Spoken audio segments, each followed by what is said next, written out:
Hello everyone, welcome to my YouTube channel. तो guys, आज हम पढ़ेंगे इकाई 2 जो कि आदिकालीन काव्य धाराएं के बारे में है। तो हम पढ़ेंगे इकाई की रूपरेखा। इससे पहले हम इकाई 1 पढ़ चुके हैं, तो उसमें हम पूरा कंप्लीट कर चुके हैं। आज हम कर रहे हैं शुरू आदिकालीन काव्य धाराएं। इसमें क्या क्या हम इम्पॉर्टेंट है। इसका उद्देश्य है, प्रस्तावना है, पृष्ठभूमि है और काव्य धाराएं हैं। ये काव्य धाराएं जो हैं ये बहुत ही इम्पॉर्टेंट इससे मानी जाती है, जो सिद्ध काव्य, नाथ काव्य, जैन काव्य, रासो काव्य, लौकिक साहित्य। फिर इसके बाद इसका सारांश आता है जो कि सार होता है, और इसमें फिर इसके उपयोगी पुस्तकें और बोध प्रश्नों के उत्तर, जो प्रश्न होते हैं उनके उत्तर दिए जाते हैं। तो इसमें जो है हमारा इम्पॉर्टेंट है 2.3 वाला काव्य धाराएं। तो हम इसका जो है उद्देश्य पहले हम पढ़ेंगे थोड़ा सा कि उद्देश्य में हमें क्या दिया गया है। ठीक है, तो उद्देश्य में क्या है कि यह इस पाठ्यक्रम की दूसरी इकाई है। इस इकाई में आदिकालीन काव्य धाराओं की जानकारी दी जा रही है। इस इकाई को पढ़ने के बाद आप आदिकालीन साहित्य की पृष्ठभूमि की जानकारी दे सकेंगे और हिंदी साहित्य के आदिकाल में लिखी गई रचनाओं का परिचय प्राप्त कर सकेंगे, और फिर इसके बाद आदिकालीन की प्रमुख प्रवृत्तियों की जानकारी प्राप्त कर सकेंगे। यानी कि आपको इस पे पता चलेगा आदिकालीन की जो प्रमुख प्रवृत्तियां हैं उसका बारे में आप बता सकेंगे। फिर उसके बाद आदिकाल की प्रमुख विशेषताएं और प्रवृत्तियों की चर्चा कर सकेंगे। ठीक है, तो इसकी हम प्रस्तावना देखते हैं। इसमें क्या दिया गया है, किसी भी समय का साहित्य तत्कालीन सामाजिक राजनीतिक परिस्थितियों तथा संस्कृत परिवेश से संचालित और निर्मित होता है। तो साहित्यकार अपने आसपास के जीवन को ही अपने साहित्य में निरूपित करता है। तो इसमें क्या बताया गया है कि जो साहित्य तत्कालीन जो समाज में जो होता है, राजनीतिक परिस्थितियाँ तथा जो संस्कृत परिवेश होता है और उससे जो निम्रित होता है, वही साहित्यकार अपने जो आसपास के जो जीवन में क्या क्या होता है वो उसके बारे में इसमें बताता है। तो आदिकालीन साहित्य का समय 10वीं से 14वीं शताब्दी राजनीतिक, धार्मिक और सांस्कृतिक दृष्टि से उथल पुथल का समय था। तो इसमें क्या है, आदिकालीन का जो समय है वो एक उथल पुथल का समय बताया जाता है। तो इस समय के संदर्भ में आचार्य हजारी प्रसाद द्विवेदी ने लिखा है, शायद ही भारतवर्ष के साहित्य के इतिहास में इतने विरोधों और सप्तो व्यादातों का युग कभी आया होगा। तो जिस समय को हम हिंदी साहित्य का आदिकाल कहते हैं उसमें तमाम तरह के ऐतिहासिक, सामाजिक तथा सांस्कृतिक बदलाव हुए हैं। तो आदिकालीन साहित्य की संवेदना इन्हीं परिवर्तनों के बीच विकसित हुई। तो जो ये परिवर्तन हुए उन्हीं के बीच में जो है आदिकाल की ये विकसित हुई। अतः आदिकालीन साहित्य की काव्य प्रवृत्तियों को समझने के लिए उस समय के ऐतिहासिक, सामाजिक तथा सांस्कृतिक परिस्थितियों को जानना ज़रूरी है। आगे इसी दृष्टि से उस समय के इन विविध पहलुओं पर विचार किया जा रहा है। तो ये पृष्ठभूमि है, इससे हमें पता चलेगा बहुत सारी चीज़ें। चलिए पृष्ठभूमि हम पढ़ते हैं। जिस समय को हम आदिकालीन साहित्य के प्रस्थान के रूप में चिन्हित करते हैं, यानी कि जो आदिकालीन साहित्य है उसको हम जिस समय से चिन्हित करते हैं उस समय उस समय का अर्थात क्या है, 10वीं शताब्दी। 10वीं शताब्दी का हम इसको आदिकालीन को मानते हैं। आदिकाल का समय जो है 10वीं शताब्दी से हम मानते हैं। और एक ओर भारतीय रजवाड़े परस्पर युद्धार्थ थे, वहीं दूसरी ओर उन्हें पश्चिम उत्तर से होने वाले आक्रमणों से जूझना पड़ रहा था। तो इसमें क्या होता है कि इसमें जो भारतीय एक तरफ तो भारतीय रजवाड़े थे और दूसरी तरफ उनका जो परस्पर युद्ध होता था, युद्धांत थे, और वहीं दूसरी ओर क्या था, जो पश्चिम उत्तर से जो होने वाले जो आक्रमण थे उससे भी उनको जूझना पड़ता था। उसमें भी बहुत सारी कठिनाइयाँ होती थी। तो उस समय का ऐतिहासिक परिदृश्य यही है, लेकिन उस समय के समस्त साहित्यिक रुझान को समझने के लिए हमें ऐतिहासिक परिघटना को थोड़ा पीछे से देखना होगा, तो हम इसको अच्छे से समझने के लिए हमें थोड़ा सा जो उसका समय है पीछे से हमें देखना होगा। यानी कि 647 ईस्वी में सम्राट हर्षवर्धन जो है सम्राट हर्षवर्धन की मृत्यु के बाद भारत के केंद्रीय सत्ता में बिखराव आ गया था। जब हर्षवर्धन जी की मृत्यु हुई थी उसके बाद जो है भारत में केंद्रीय सत्ता में बिखराव आ गया था, यानी कि बिखर गया था पूरा। तो जो हर्षवर्धन के उत्तराधिकारी थे उत्तराधिकारियों का जो कनौज जो हर्षवर्धन की राजधानी थी पर शासन बना रहा, लेकिन आगे चलकर 3 मजबूत क्षेत्रीय शक्तियों का उदय हुआ। तो उसके बाद जो है कनौज का मतलब आगे चल के जो है तीन शक्तियों का जो है उद्भव हुआ था, जो कि बहुत ही शक्तिशाली मानी जाती थी। तो उसमें पहली वाली क्या है, पाल, और दूसरी क्या है दक्षिण। अगर पूर्व की बात करी जाए तो उसमें पाल मानी जाती है, और दक्षिण की बात की जाए तो राष्ट्रकूट, और पश्चिम में अगर बोलें तो प्रतिहार। तो इनके आक्रमणों से कनौज की शक्ति क्षीण होने लगी। तो जो है इनके मतलब जो इनका आक्रमण हो रहा था वो उससे जो कनौज की जो शक्ति है मतलब वो ख़त्म होने लगी, कम होने लग गई थी। जो आक्रमण पश्चिम मतलब उस तरफ से आ रहा था, तो इससे क्या हो रहा था कि शक्ति उनकी मतलब वो ख़त्म होने लगा था। तो 9वीं शताब्दी में प्रतिहारों का कनौज पर अधिकार हो गया। तो जो अगर 9वीं मतलब कहाँ से 647 के बाद से लेके फिर 9वीं शताब्दी के बाद जो है मतलब जो बाकी थे उनका जो है मतलब तब तक जो है उनका शासन आने लग गया था। उन्होंने आक्रमण किए थे, तो उसकी वजह से जो मतलब कनौज पे जो आक्रमण किए थे तो उसकी वजह से जो है उन्होंने मतलब अधिकार जमा लिया था।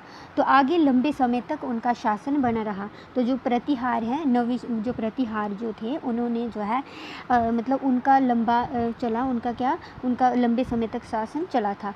लेकिन इसी बीच उनके छोटे छोटे राजवंशों का उदय हुआ। तो इसी के बीच में क्या है, उनके मतलब छोटे छोटे राजवंश हैं उनका भी उदय हुआ। तो सत्ता प्राप्ति और राज्य विस्तार के लिए इनमें संघर्ष होता रहा। तो अब इनमें भी संघर्ष हुआ, बहुत सारी कठिनाई हुआ मतलब सत्ता प्राप्ति के लिए और राज्य विस्तार के लिए, उसमें भी इनको जो है मतलब इसमें संघर्ष हुआ। तो 1085 ईस्वी के आसपास गढ़वालों का कनौज पर शासन था। तो जो गढ़वाले हैं उनका जो है शासन रहा, मतलब तब तक उनका जो है शासन था, कब तक था 1085 ईस्वी से। मतलब फिर उसके बाद जो है मध्य प्रदेश पर लंबे समय तक इनका शासन रहा। तो उस मतलब इनका शासन जो है लंबे समय तक रहा। फिर उसके बाद साथ ही इन्हें निरंतर पूर्व से पालों तथा पश्चिम उत्तर से आने वाले पठानों तुर्कों से संघर्ष करना पड़ा। फिर उसके बाद क्या हुआ कि इनको जो है जो मतलब बाकी थे, जो पूर्व से पाल थे उन्होंने भी किया, और फिर जो पश्चिम उत्तर से थे उन्होंने भी जो है इन पे जो पठान तुर्क थे उन्होंने उनसे भी मतलब संघर्ष करना पड़ा इन्हें। तो जो गढ़ वालों के पतन के पश्चात फिर उत्तर भारत में कोई बड़ी शक्ति स्थापित नहीं हो सकी। तो जब जैसे ही गढ़ वाले जो है ख़त्म हो गया, उनका जो पतन हो गया, पूरे उनका जो राजवंश था सब खत्म हो गया, उसके बाद जो बहुत समय तक राज वहाँ पे नहीं हुआ। तो इसके बाद लंबे समय तक उत्तर भारत में अराजकता का माहौल रहा, मतलब कोई भी राज्य मतलब वहाँ पे कोई भी राजा कह सकते हैं वो नहीं था। तो लंबे समय तक ऐसा रहा। फिर उसके बाद क्या होता है, पश्चिम उत्तर के भारतीय शासकों का मुस्लिम आक्रमणकारियों से संघर्ष 712 ईस्वी के आसपास से होने लगा था। तो उससे पहले ही मतलब जो भारतीय शासकों का मुस्लिम आक्रमण करते थे, मतलब उनका जो है संघर्ष 712 ईस्वी के आसपास होने लग गया था। सबसे पहले मोहम्मद बिन कासिम ने सिंध पर आक्रमण किया था। तो सबसे पहले किसने आक्रमण किया था? सिंध पर मोहम्मद बिन कासिम ने सबसे पहले जो है इन्होंने जो आक्रमण किया था सिंध पर। तो ये इम्पॉर्टेंट है। लेकिन बड़ा हस्तक्षेप तब हुआ जब महमूद गजनवी ने तो 101 ईस्वी में हिंदू शाही वंश के जयपाल को हराया। तो 1000 ईस्वी से 1026 ईस्वी तक गजनवी ने 17 बार आक्रमण किए थे। ठीक है। ये है 1000 ईस्वी में जो हिंदू शाही वंश के जयपाल थे, तो उन्होंने जो है मतलब जयपाल थे उनको हरा दिया था। ठीक है, किसने हराया था? महमूद गजनवी ने। तो फिर उसके बाद 1000 ईस्वी से 1026 ईस्वी तक गजनवी ने 17 बार आक्रमण किया। कितनी बार? 17 बार जो है गजनवी ने जो है आक्रमण किया था। फिर 1183 ईस्वी में मोहम्मद गोरी ने गजनवी का शासन संभाला। तो फिर किसने संभाला था? मोहम्मद गोरी जो है उन्होंने गजनवी का शासन संभाला। फिर इस समय कनौज की गद्दी पर जयचंद तथा दिल्ली अजमेर की गद्दी पर पृथ्वीराज चौहान का शासन था। फिर उसके बाद क्या होता है कि जो जयचंद है उनका मतलब उनकी गद्दी पर क्या है? दिल्ली अजमेर की गद्दी पर पृथ्वीराज चौहान का शासन था। तो दिल्ली के जो अजमेर की गद्दी है उस पर किसके? पृथ्वीराज जो चौहान हैं उनका शासन रहा। तो इनमें आपसी शत्रुता थी। मतलब क्या था इनमें जो है, मतलब खुद में ही इनको शत्रुता थी, दुश्मन एक दूसरे को मानते थे। तो 1192 ईस्वी में तराइन के द्वितीय युद्ध में गोरी ने पृथ्वीराज को हराया और फिर उसने 1194 ईस्वी में चंदाबर के युद्ध में गढ़वाल जयचंद को भी हराया। तो मतलब उन्होंने किस किस को हरा दिया? पृथ्वीराज को भी हरा दिया और जयचंद को भी हरा दिया। तो गोरी ने भारत के केंद्रीय सत्ता स्थापित नहीं की मतलब उन्होंने केंद्रीय सत्ता स्थापित नहीं की। ये तब हुआ जब 1206 ईस्वी में कुतुबुद्दीन ऐबक ने दिल्ली सल्तनत की स्थापना की। इस तरह ऐतिहासिक रूप से ये पूरा दौर राजनीतिक संघर्ष और अशांति का दौर रहा था। तो इसी की वजह से मतलब पूरा यहाँ पे बहुत ही ज़्यादा ये मतलब संघर्ष रहा। बहुत सारी मतलब इसमें युद्ध हुए, बहुत सारे मतलब मृत्यु हुई, बहुत सारी चीज़ें इसमें हुई। तो ऐसा इसका माहौल रहा है।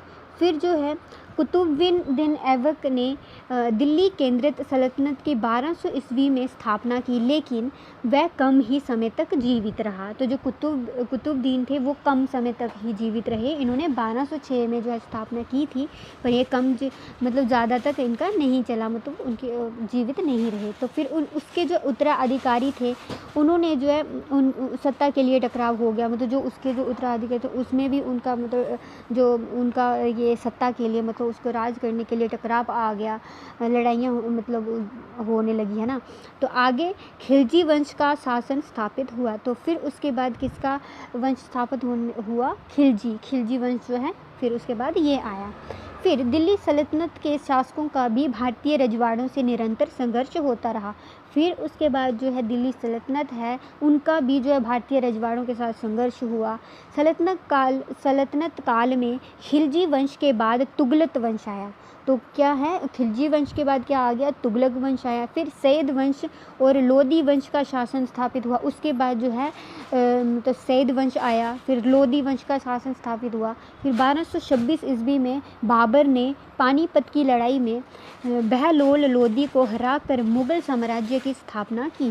तो इसके बाद भारत में लगभग 200 वर्ष तक मुगलों का आधिपत्य रहा। तो फिर उसके बाद क्या होता है? जो बाबर आ जाता है, फिर पानीपत की लड़ाई में जो है उन्होंने बहलोल लोदी को हरा दिया था और मुगल साम्राज्य जो है स्थापित कर लिया। किसने? बाबर ने। तो इसके बाद जो है 200 वर्ष तक मतलब इनका ही मुगलों का ही राज्य चला। फिर क्या है? सामाजिक सांस्कृतिक रूप से भी ये दौर तमाम किस्म की हलचलों से भरा रहा। तो इसके बाद इस दौर में बौद्ध और जैन धर्म का प्रारंभिक रूप बदलाव की ओर अग्रसर था। तो इसमें क्या हुआ कि इस समय जो है बौद्ध और जैन धर्म था वो शुरुआती रूप बदलाव की ओर अग्रसर हो रहा था। तो अलग अलग राजवंशों ने अलग अलग धर्मों को संरक्षण दिया। तो जो अलग अलग राजवंश थे उन्होंने अलग अलग धर्मों का संरक्षण किया। और पूर्व में बंगाल स्थित पाल वंश ने बौद्धों को संरक्षण दिया। तो जो बंगाल में स्थित पाल वंश थे उन्होंने बौद्धों को मतलब संरक्षण दिया, मतलब उनका साथ दिया। तो पश्चिम में गुजरात और मालवा में जैन धर्म को संरक्षण मिला। तो बंगाल में जब सैन राजवंशों का अभ्युदय हुआ तब उन्होंने संस्कृत भाषा और ब्राह्मण धर्म को संरक्षण दिया। तो इन्होंने किसका दिया? बंगाल में जब सैन राजा मतलब तब जब उनका उदय हुआ तो उन्होंने किसको दिया? ब्राह्मण और ब्राह्मण धर्म को जो है सांस्कृतिक भाषा मतलब संस्कृत भाषा जो है और उसको ब्राह्मण धर्म को संरक्षण दिया, उनका साथ दिया। तो बौद्ध और जैन धर्म को प्रबल चुनौती शंकराचार्य से मिली। तो अगर मतलब चुनौती अगर प्रबल चुनौती जो है बौद्ध और ब्राह्मण को किसने दी? शंकराचार्य जी ने। उनका जो है शंकराचार्य ने ब्राह्मण संस्कृति को एक तरह से पुनः केंद्रित प्रदान की, लेकिन शंकर का प्रभाव तत्कालीन समाज की तथाकथित ऊंची जातियों पर ज़्यादा था। ठीक है, तो उसके बाद जो है जो शंकर का अगर हम प्रभाव देखें तो ऊंची जातियों पर ज़्यादा था। इस बीच बौद्ध धर्म हीनयान, महायान, ब्रजयान, सहजायन, मंत्रायन आदि विभिन्न संप्रदायों में विभक्त हो चुका था। मतलब इसमें क्या हुआ था कि जो बौद्ध धर्म का जो ये है जो हमारा धर्म का हीनयान, जो महायान, ब्रजयान, सहजायन, मंत्रालय आदि का जो विभिन्न संप्रदायों का विभक्त हो चुका था। तो सिद्ध कवि बौद्ध धर्म की ब्रजयान शाखा से निकले। तो क्या किससे निकले? जो सिद्ध है वो कहाँ से निकला था? बौद्ध धर्म से। ठीक है, वो आगे हम पढ़ेंगे। जो है सिद्ध कहाँ से निकला है? ब्रजयान जो है मतलब धर्म की बौद्ध जो सिद्ध कहाँ से निकला है? बौद्ध धर्म की ब्रजयान शाखा से निकला है, ये इम्पोर्टेंट है। तो बौद्ध धर्म की इस शाखा में तांत्रिक क्रियाओं द्वारा सिद्ध प्राप्ति पर जोर था। तो उस समय क्या होता था? जो तांत्रिक है उनके क्रियाओं में सिद्ध प्राप्ति का जोर बहुत ज़्यादा था। तो इस पंथ के उभार के संदर्भ में आचार्य हजारी प्रसाद द्विवेदी ने लिखा कि हिमालय के पाददेश में कामरूप से लेकर हिंगलाज तक एक प्रकार की यक्ष पूजा दीर्घकाल से प्रचलित थी, जो बौद्ध धर्म के पिछले दोनों में बौद्ध धर्म को प्रभावित करने में समर्थ हुई और ब्रजयान नाम से अभावित भी हुई। तो हिंदी साहित्य का आदिकाल बिहारी राष्ट्रीय भाषा परिषद प्रथम संरक्षण 1952 ईस्वी में सिद्ध कवियों ने ऐसी जनता को संबोधित किया जो ब्राह्मण धर्म की श्रेष्ठता के दायरे से बाहर थे। तो इस कारण ब्राह्मण धर्म के बाय आडंबर का इनमें यहाँ तीखा विरोध हुआ है। तो किसका यहाँ पे क्या है? ब्राह्मण जो मतलब बाय आडंबर जो है उनका जो है तीखा विरोध हुआ है इसमें। ठीक है, तो इसमें जो है इस समय शैव मत का भी काफ़ी ज़ोर था। तो शैव मत अगर कहेंगे तो उनका भी बहुत ज़्यादा काफ़ी मत था। राजपूताने में इस धर्म का काफ़ी प्रभाव था। तो राजपूत जो हैं वो शैव भक्त मतलब माने जाते हैं। तो इसका जो है बहुत ज़्यादा काफ़ी प्रभाव था। तो हिंदी साहित्य के आदिकाल में इनकी हिंदी या पुरानी हिंदी में रचनाएं तो नहीं मिली, लेकिन तत्कालीन संस्कृति पर इनका काफ़ी प्रभाव रहा है। यानी कि तत्कालीन की जो इसकी संस्कृति थी उनका प्रभाव रहा था। वैसे तो इनकी जो है रचनाएं नहीं मिली हैं, परंतु इनका प्रभाव पड़ा है। तो सिद्धों ने ब्राह्मण धर्म के बाय आडंबर का प्रतिरोध कर प्रगतिशील दृष्टिकोण अपनाया था। तो जो सिद्ध हैं उन्होंने जो ब्राह्मण जो बाय आडंबर थे उनका मतलब विरोध किया, प्रतिविरोध कर प्रगतिशील की ओर जो है दृष्टिकोण दिया, मतलब उन्होंने अपनाया। तो परंतु समय चमत्कार की साधना में रत होकर आडंबरों से घिर गया था। तो नाथपंथी सिद्ध के बीच से ही निकले थे। तो जो अब नाथपंथी कहाँ से निकले? सिद्ध के बीच से निकले। कहाँ से? सिद्ध जो हैं उनके बीच से नाथपंथी भी निकले। तो इन पर शैव धर्म का भी प्रभाव पड़ा, तो प्रभाव था। तो इन पर क्या है? शैव धर्म जो है उसका प्रभाव था नाथपंथियों पर। तो सिद्धों से पृथक इन्होंने सुचिता का मार्ग अपनाया। ये दौर एक के बाद एक चलते रहने वाले युद्धों का दौर था। तो इस परिस्थिति विशेष से भी तत्कालीन संस्कृति और साहित्य को विशेष रूप से प्रभावित किया।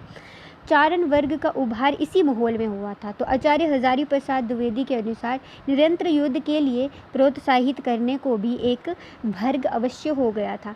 तो चारण इसी श्रेणी के लोग हैं। चारण जो हैं किसकी श्रेणी के थे? इसी श्रेणी के। तो इनका कार्य ही था हर प्रसंग में आश्रयदाता के युद्धोन्माद को उत्पन्न कर देने वाली घटना योजना का आविष्कार। तो इसी चारण वर्ग में हिंदी भाषा को रासो साहित्य दिया, तो इसी में रासो साहित्य भी दिया हिंदी को। तो इसी दौर में पश्चिम उत्तर से इस्लाम धर्म का आगमन हुआ। तो इसी दौर में क्या है, पश्चिम उत्तर से अगर कहा जाए तो इस्लाम धर्म का भी आगमन हुआ था, मतलब शुरू हुआ था। तो इसका जो भारतीय संस्कृति से मेल जोल हुआ उसकी अभिव्यक्ति हम आगे भक्ति काल में सूफी मत और कबीर के अक्षरवाद में देखते हैं। तो धर्म के बीच के आपसी संबंध इस दौर में एक सा नहीं है। तो अगर इसके हम धर्मों के बीच जो आपसी संबंध कहे जाएँ तो वो सेम नहीं है, वो एक जैसे नहीं है, सबके अलग अलग हैं मत हैं। तो अगर कहीं टकराहट और प्रश्नवाचकता दृष्टिगोचर होता है, तो जैसे ब्राह्मण धर्म से सिद्धों का, तो दूसरी ओर नाथ पंथ और जैन कवियों ने समन्वय को तरजीह दिया। तो भक्ति काल के प्रेम मार्गी सूफी कवियों ने हिंदी लोक गाथा को अपना आधार बनाया था। तो जो भक्ति काल के जो प्रेम मार्गी सूफी हैं उन्होंने हिंदी को बनाया था। तो उसकी पूर्व पीठिकता आदि काल में जैन कवियों ने निम्रित की थी। तो जैन कवियों ने राम और कृष्ण की कथा का उपयोग अपने मत के प्रचार में किया है।